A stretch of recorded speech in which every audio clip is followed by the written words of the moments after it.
Hello there and welcome back to the channel. My name is Fancy Ice and I will be your YouTuber today. So we'll be taking a look at the T95 E2 and the 59 Patton today. In my personal opinion, these tanks are both really fun if used properly.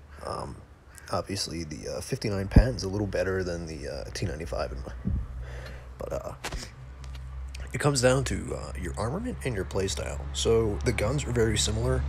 They have very similar DPM. Just in my opinion, the T59 is better because it has a better armor profile. Obviously, the T95 has that flat slope, and the your 59 Patton's built on a very good chassis. Your armor can be really troll on this tank, and it's just really enjoyable for me to play. So the videos we'll be looking at today, they are mine, and by no means are they meant to be OP replays. They're not meant to be anything kind of out of the ordinary. There's average games for an average YouTuber, so we're gonna hop into these replays, and we're gonna start off with the T95 E2.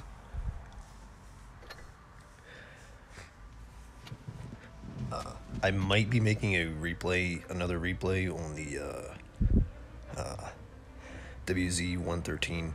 It's just one of my favorite tier 10s. Just one of those things. So we're going to start off going towards the hill in this replay. I ended up not getting any help, so I had to kind of change what I played style. All our heavies went to the right towards town, which I didn't really agree with because we had an annihilator, and if he sits hold down on this hill, we could have had a early jump on this team. Their TDs don't do a whole lot, and neither do ours, really, which kind of made me upset. We're going to have this Y5 come up here. I'm just going to get a sneaky shot into his side there. And, one of my favorite parts about these tanks is the 90 mils are just really nice on these two tanks. They're really accurate if played right. And there's that Action X, so I'm just going to get the heck out of here. Your turret is nice, but you load some Pramo and you're going right through the sides. Your gun mantlet is really your saving grace on this tank because of, Pramo is going to go through the sides of your cheeks. It happens. I do it to other people. It's pretty easy to do. That Action X staring at you anyway, he's going to rip you apart if you're on the opposite end of him, especially since if he's right calibrated, he will out-reload me and eventually out-DPM me. So you just have the average 90mm American gun on this tank. There goes our Annie. That T29 just came up, so they have the hill advantage now, which kind of sucks. So you're going to see me rip around the other side because I don't want to get out in front of those TDs that I know are on that hill. There's an ISU and a Scorpion sitting up there, and I really don't want to be on those ends because they can clear me in about 1 or 2 hits.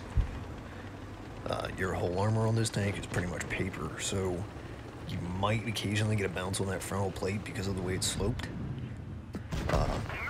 Obviously, you just watched me went right through the side of my turret. And then I pull back into this little area, kind of over angle it here. So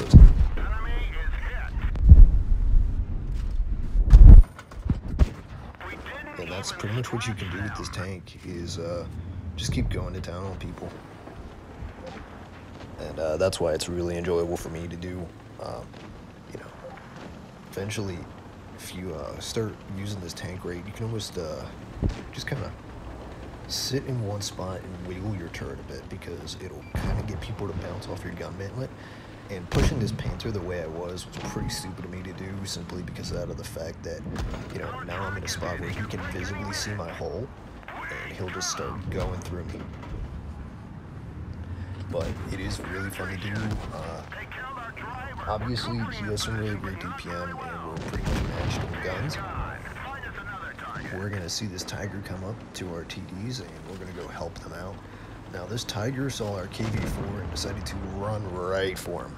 And it was really, really stupid for him to do because he turned around on 2 TDs.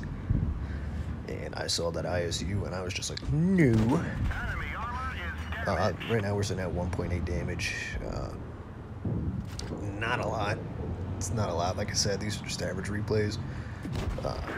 It's just super enjoyable to play this tank if you have good matchmaking, because if you get in up tier against tier 9s, you're toast. This is really a hard tank to play in an up tier because, you know, a lot of your tier 9s, like KPZ is going to go right through your turret with Primo.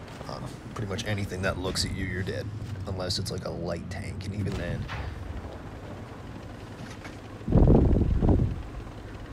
Well, my allergies are bad this morning. I opened my window for my cat, and now I'm starting to get congested. I'm not really liking that too much.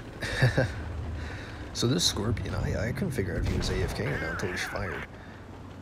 Then he's going to get deleted by this ISU on our team. He took 900 damage, or whatever that was. It was crazy. So that's the T95 E2 in my opinion. It's not bad. You know, you look at the team, that ISU went to town. They had a very good game. So now we're going to look at the 59 patent. I think it's the Aratinga. I've never been able to pronounce it properly, and I probably never will because I don't care. This tank, I feel you can play a lot more aggressive since it has the same chassis that the T-34-3 does.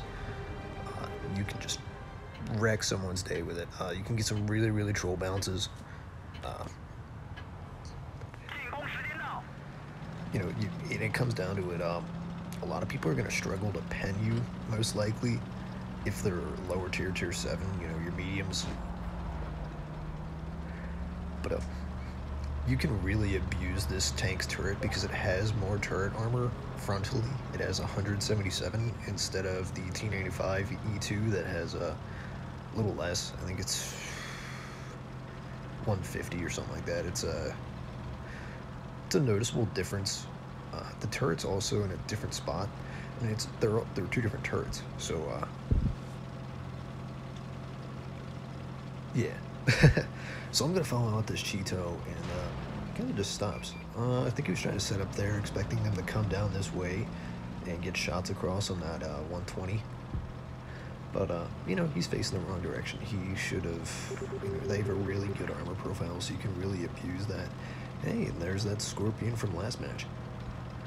And I load up some HE, getting some aggressive plays going on, and I whiff every single shot. Kind of just really interesting tank, in my opinion. There's a lot of tanks like this. I hit him in the gun. There's a lot of interesting tanks, and then I hit him in the gun again, and he just kind of stares at me. He's like, "What are you doing?" Finally get a shot in, and yeah, then my phone starts dying. So I do all of my games on my phone. I do all my editing from my phone. You know, the money train's gonna end somewhere, and buying a PC wasn't on my list of things to do. So, you know, I'm just gonna take some pot shots at myself here on this one. Yeah, that Rudy, they have notoriously horrible pen, in my opinion. When you take a, yeah, it's just it's a really weird tank. The Rudy is kind of power crept. It used to be kind of nice, but now it's not. The T-44-85 is also a really fun tank if you manage to get those from the containers from that one event for the Chieftain Mark 6 lockboxes. And if I would have popped the drone, I would have got him. But I did pick up the 85 from the Chieftain lockboxes, and this Cheeto just keeps sitting here. I'm like, what is he doing? You know, he's sitting out in the open. That Rudy could have just ruined his day, and then he turns around and pops him.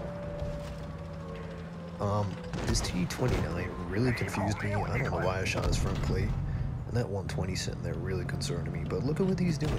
I don't know what he's trying to do. I don't know if he's trying to get a really awkward bounce because he's showing me his bottom plate.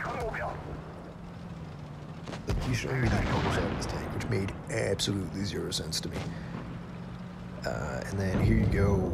We're gonna get a shot at that T-28, and I really wanted to get around this 168 because, you know, he's not a tank to be in front of. And look at him. He just bounces right off the side of my gun into my mainland and bounces. So this tank, you can really abuse that front mainland, like I was saying. And here we go for the final and fourth kill. Just a quick 2.2k damage game. Nothing super special. You know, obviously we'll take a look at our team and maybe some of our stats here. I mean, that IS-2 Berlin, I might do a video on that. I was playing a couple games in it this morning and wasn't having too much luck. So, you know, obviously these are the two tanks we were looking at. The T-28 HTC I don't recommend getting, even if it is in that pop-up yesterday. It's just really power crept and it hasn't taken very well to the new tanks. And here we're going to look at the Action X and the Progetto. They're two very, very good tanks in the right hands of players. If you're a new player, I really don't recommend getting these because the Progetto has very little armor, but a very good gun. And you have two different distinct play styles to play it. I mean, obviously, I own both of these tanks, and I'm not going to tell you how to play the tanks because, you know, I'm not Droodles, I'm not any, like, the really good tankers. But that's just my personal opinion on these tanks. And, you know, there's the Morpho camo. I love that one. And I'm running the Ghost camo from, like, 2017. But yeah, you know, really appreciate you guys stopping by the channel, you know, helping me out, getting some views, getting some subscribers. Finally got 7, you know, just started out. There's my rack. We spent a lot of time getting a lot of my tanks. The first 2 tanks I actually bought were the Progetto 46 and the Object 252. So I don't put a lot of games into these tanks because I don't know how to play them very well, and I still didn't know how to play them. But, you know, obviously, you know, really appreciate you guys coming out. Thanks. Have a good one, guys. Stay safe.